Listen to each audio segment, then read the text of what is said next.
Ustaz, pada malam pertama pernikahan saya mengetahui istri saya tidak gadis lagi. Saya melanjutkan pernikahan untuk menjaga aib dia dan keluarga dia di masyarakat. Tapi sampai saat ini sakit itu masih terasa terus. Mohon nasihatnya. Sakit apa nih? Sakit hati ya. Ma'asyiral muslimin wal muslimat rahimakumullah. Rasulullah sallallahu alaihi wasallam bersabda, kullu bani Adam khata'. Semua anak Adam itu berbuat salah. Nah, nggak ada yang nggak berbuat salah. Ada yang terjerumus dalam dosa besar, ada yang terjerumus dalam dosa kecil. Tapi kalau dia bertobat kepada Allah Subhanahu wa taala, bisa jadi dia lebih baik daripada yang tidak berbuat dosa. Allah ketika menceritakan tentang penghuni surga di surat Ali Imran ayat 132 kalau nggak salah, Allah mengatakan walladzina idza fa'alu fahishatan aw zalamu anfusahum dzakarullaha fastaghfaru lidzunubihim wa man yaghfiru dzunuba illallah wa lam yusirru ala ma fa'alu wa hum ya'lamun. Kata Allah Subhanahu wa taala, penghuni surga adalah orang-orang yang ketika mereka berbuat dosa, fahisyah, dosa besar, zina mungkin dia melakukan, atau mereka melakukan dosa-dosa kecil, mereka ingat kepada Allah, mereka kembali kepada Allah Subhanahu wa taala dan dia berhenti berbuat dosa, tidak melanjutkan dosa-dosa itu, maka dia akan menjadi penghuni surga. Kalau istri kita tidak perawan lagi, mungkin karena dia dulu ya pergaulannya nggak benar, atau mungkin dia diperkosa, dia ditipu macam-macam, kemudian istri kita bertobat, cukup. Man taba taballahu alaih. Barang siapa yang bertobat, Allah akan menerima tobat dia. Kalau istri kita bertobat, dan itu akan menjadi kehormatan kita ketika kita menutupin aibnya, karena dia sudah tobat, dia sudah kembali kepada Allah Subhanahu wa taala. Al-Imam Ibnul Qayyim rahimahullahu taala, dia menjelaskan tentang ucapan seorang salaf. Sebagian salaf mengatakan, yang artinya ada dosa yang memasukkan hamba ke surga, dan ada ibadah yang memasukkan hamba ke neraka. Kok bisa? Kata beliau menjelaskan, ada orang yang berbuat dosa kemudian dia menyesali perbuatan dosanya. Dosa itu menghantui dia, ada di depan mata dia, terus dia takut dengan dosa itu, takut nggak diampuni sama Allah. Dia terus beramal, mendekatkan diri kepada Allah, sampai akhirnya dia masuk surga. Tapi ada orang yang berbuat ketaatan kepada Allah, lalu dia bangga, dia merasa baik, merasa orang lain rendah, ujub. Akhirnya ujub dia, kebanggaan dia dengan ibadah itu membuat dia masuk neraka. Maka kalau dikatakan tadi nih, kalau istri antum udah nggak gadis tapi dia sudah bertobat kepada Allah, lanjutkan dan semoga diberkahi oleh Allah Subhanahu wa taala, karena kesabaran antum menghadapi dia.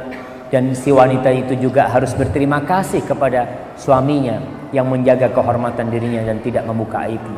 Tapi kalau istri kita udah nggak perawan tapi masih nggak tobat, ya jangan, hati-hati. Subhanallah, ini Ustadz, kakak perempuan ana telah bercerai dengan suaminya. Suaminya ingin rujuk, namun ayah ana tidak menyetujui rujuk tersebut. Perlukah seorang wanita minta izin kepada orang tua untuk merujuk? Bismillah wassalatu wassalamu ala rasulillah.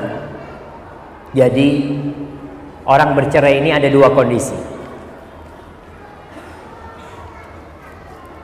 Kondisi yang pertama, masih dalam masa iddah. Jadi diceraikan masih dalam masa iddah. Masa iddahnya itu kalau orang hamil sampai lahir. Kalau nggak hamil kalau perempuan itu sudah tidak haid maka 3 bulan. Kalau dia haid maka 3 kali masa haid keluar, maka dia itu masa iddahnya. Kalau rujuknya ini ketika masa iddah, itu nggak perlu minta izin orang tua, karena posisi istri masih sebagai istri. Jadi nggak perlu restu orang tua, nggak perlu. Tapi kalau sudah keluar dari iddah, maka di sini suami adalah orang lain. dia datang ke mertuanya, meminta kembali, melamar kembali. Kalau diterima, ahlan wa sahlan, nggak diterima ya pulang. Tapi bagaimana sekarang kalau ini, Ustadz ini nih udah habis nih masa iddahnya, tapi mereka ingin balik. Allah Subhanahu wa taala mengatakan wala ta'duluhun. Para bapak ini, orang tua, jangan melarang anaknya mau balik tuh. Ayyankihna azwajahun, mereka untuk kawin lagi dengan suami mereka. Jangan dilarang. Mungkin kan kadang-kala bapak ngomong enak banget Ustaz, anak-anak diceraikan, sekarang dia mau balik. Nah, nggak apa-apa kalau si anak perempuannya ridho. Tapi kalau si perempuannya nggak ridho, ya sudah jangan. Tapi kalau tadi kakaknya mau, bapaknya bersikeras nggak mau, maka di sini seorang wanita bisa berangkat kemana? Ke pengadilan agama atau minta ke KUA, yang mereka adalah hakim ya, yang bisa menyelesaikan masalah ini insyaallah. Barakallahu fikum. Bagaimana cara Ustaz jika sudah terlanjur menikah melalui jalur pacaran, melalui jalur pacaran? Ada sudah jelas. Nah, ya, berkaitan dengan pacaran. Apa sih pacaran itu jemaah? Kayaknya nggak perlu didefinisikan pacaran itu. Orang kenal sama perempuan di jalan, kenalan, salaman, setelah itu duduk bareng, lalu jalan-jalan, lalu masuk hotel, lalu nanti melamar, menikah. Itu termasuk dimurkain oleh Allah Subhanahu wa taala. Nyentuh perempuan yang bukan mahramnya, boleh apa nggak boleh? Nggak boleh jemaah. Anaknya orang nih, jangan sembarang-sembarang kau memandang wanita yang bukan mahramnya. Apa kata Allah Subhanahu wa taala? Wa qul lil mu'minin yaghuddu min absarihim. Katakan kepada orang-orang yang beriman hendaklah dia menundukkan pandangan mereka. Rasul sallallahu alaihi wasallam itu ketika berbaiat dengan wanita-wanita, beliau tidak membaiat dengan tangan beliau. Kalau lelaki-laki itu datang masuk Islam, berjanji sama Nabi, salaman Nabi sama mereka. Karena lelaki, tapi kalau perempuan, Nabi enggak. Sekarang di Indonesia ini salaman, cipika. Na'udzubillah min dzalik, acara di televisi, tidak tahu saya kapan pernah melihat acara itu, ada ketemu fans. Artis laki ketemu sama fan perempuan. Itu fan perempuannya dipegang, dipeluk. Na'udzubillah, muslim. Kalau kafir fadl enggak apa-apa. Kau tuh orang Islam, kau harus tahu hukum sebagai seorang muslim. Kau tuh hamba Allah, budaknya Allah kau itu. Maka kalau tadi sudah kadung pacaran dan kemudian menikah, banyak-banyak istighfar atas dosa yang pernah dia lakukan. Dan orang tua harus carikan menantu yang baik ya, harus carikan suami yang baik buat anaknya supaya anaknya hidup berbahagia kelaknya. Hadza wallahu a'lam bissawab. Nah. Assalamualaikum Ustaz. Waalaikumsalam warahmatullahi wabarakatuh. Apakah semua atau setiap suami harus dihormati dan dipatuhi? Karena kata istilahnya suami yang tidak kasih perhatian tidak perlu dihormati dan dipatuhi. Makanya suami kasih perhatian. Kalau dikatakan harus dipatuhi, harus dipatuhin. Tapi ingat firman Allah Subhanahu wa taala, walahunna mithlul ladzi 'alaihinna bil ma'ruf. Perempuan itu punya kewajiban, dia memiliki kewajiban dan memiliki hak yang sesuai dengan kewajibannya. Dia wajib taat kepada suami. Suami wajib memberikan perhatian kepada istrinya. Jadi kalau dikatakan istrinya nggak mau taat karena suaminya tidak memberikan perhatian, yang salah siapa? Keduanya salah. Si suami tidak memberikan perhatian salah dan istri tidak taat salah. Jadi kadang-kadang ada istri sana, Ustaz, anak ini punya suami sih kurang taat sama Allah. Masa anak harus taat sama dia? Tetap harus taat. Selama perintah suami tidak bertentangan dengan perintah Allah dan Rasulnya, istri harus taat, harus patuh dan dihormati. Jadi kalau seorang istri suaminya kurang perhatian, bagaimana si istri ini bisa membuat suaminya perhatian sama dia? Apa yang harus dilakukan jika suami punya kesalahan dan istri sudah memberi kesempatan tapi istri belum bisa ikhlas sehingga istri jadi nggak ada rasa? Ya, saya katakan tadi, kalau maaf, oke, maaf itu masih nyimpen di hati. Dia tidak memberikan sanksi. Yang kedua, sofa itu tidak mengeluarkan kata-kata yang berupa model ancaman, model teguran yang keras, tidak. Yang ketiga, maghfirah, udah lupain. Kalau ibu kepingin hidup tenang, kepingin rumah tangganya ini kembali lagi, selesai, lupakan. Seperti tadi, udah buang kertas yang kayak gini, udah buang. Mulai lembaran baru lagi. Sebagaimana kita juga bisa berbuat salah, suami kita telah berbuat salah dan dia telah kembali, Allahu Akbar. Kita lihat Allah Jalla Jalla. Apa kata Allah? Ya ibna Adam, dalam hadits qudsi, "Lau ataitani biqurabil ardi khati'atan, thumma ataitani la tusyriku bi syai'an, la ataituka biqurabiha maghfiratan." Wahai anak Adam, kalau kau datang kepadaku dengan dosa sepenuh bumi ini, kemudian kau datang tanpa pernah berbuat syirik kepadaku, maka aku akan ampuni semua itu, semuanya. Bagaimana kisah dalam hadis Bukhari, seorang yang berbuat dosa, kemudian dia mengatakan, Allahumma gfirli fa inni waqa'tu fi dzambin, ya Allah, aku punya dosa lagi nih, aku punya dosa nih, ampuni aku. Kemudian berbuat dosa lagi, minta lagi sama Allah, diampuni lagi sama Allah, terus kata Allah, lakukan yang kau suka karena hambaku tahu dia punya Tuhan yang mengampuni dosanya. Maka kita pun supaya rumah tangganya harmonis, udah bismillah ditinggalin, apalagi udah minta maaf suaminya dan dia berjanji tidak akan ngulangin lagi, selesai. Karena kalau tidak akan sengsara dan melarat hidup kita. Salah seorang syekh menceritakan bagaimana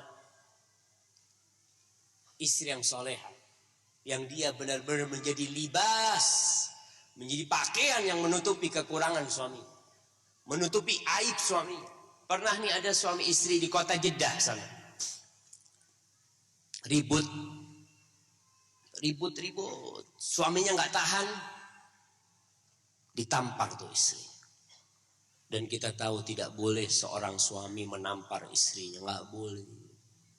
Bukan orang-orang soleh tuh yang menampar istrinya yang lemah, yang tempat teman tidur dia, teman makan dia, yang mempersiapkan segalanya buat dia, dia tampar tengah-tengah, nggak boleh.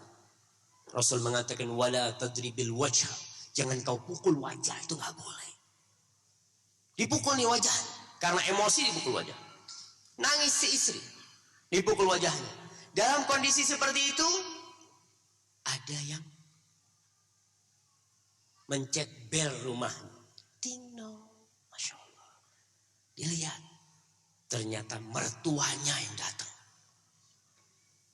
Mertua dan kerabatnya semua. Bayangkan jamaah, ini suami istri masih baru ditampar nih wajahnya. Si suami sudah tawakal Allah, udah nggak tahu apa yang bakal terjadi nih. Akhirnya si istri masuk, si suami bukan fadl. Si istri masuk, dia membasuh wajahnya, lalu menjumpai ibu orang tuanya dan kakak-kakaknya. Masya Allah. Tuh istri, orang tuanya takut. Kenapa kau nangis? Ada apa kau menangis, kata dia. Ummi, subhanallah Ummi, anak kangen sama Ummi, kata dia. Ternyata Allah kirimkan Ummi ke sini. Anak kangen sama Abah juga. Ya Allah, si suaminya, masya Allah, selamat nih dia. Akhirnya setelah ngobrol, suaminya minta izin, anak mau keluar dulu, mau beli makan malam, kata dia. Iya, Bapak. Keluar, dia beli makan malam buat istrinya. Terus dia mampir ke toko emas, ya, itu Syekh cerita. Si suami belikan emas buat istrinya, sabuk emas, ya, seharga 10.000 real, 33 juta dibelikan. Selesai sudah, masuk ke rumahnya, makan bersama, mertuanya pamit, minta maaf suaminya. Gak ada yang tahu tentang kejadian itu, sama sekali. Akhirnya pulang. Setelah pulang, mertuanya datang suaminya kepada istri, meminta maaf. Dia memberikan hadiah itu sambil mengatakan, anti tastahiqina ruhi. Kau berhak mendapatkan nyawaku, istriku. Bukan cuma ini yang kau berhak mendapatkan, kata dia. Subhanallah. Ada istri-istri yang tahu diri dia. Dia tidak ingin membebani orang tuanya yang sudah melahirkan dia. Dia tidak ingin orang tuanya juga sedih dengan kesedihan dia. Cukup sudah ibunya merawat dia. Cukup sudah orang tuanya lelah mencarikan suami buat dia. Cukup sudah. Maka tuh yang dikatakan libas, pakaian. Dia menutupi aurat. Karena permasalahan itu kalau nggak keluar, insya Allah bisa diselesaikan. Tuh, selesai ketika istrinya berbuat baik. Suami mana jamaah yang nggak sayang sama istrinya yang seperti itu, jamaah?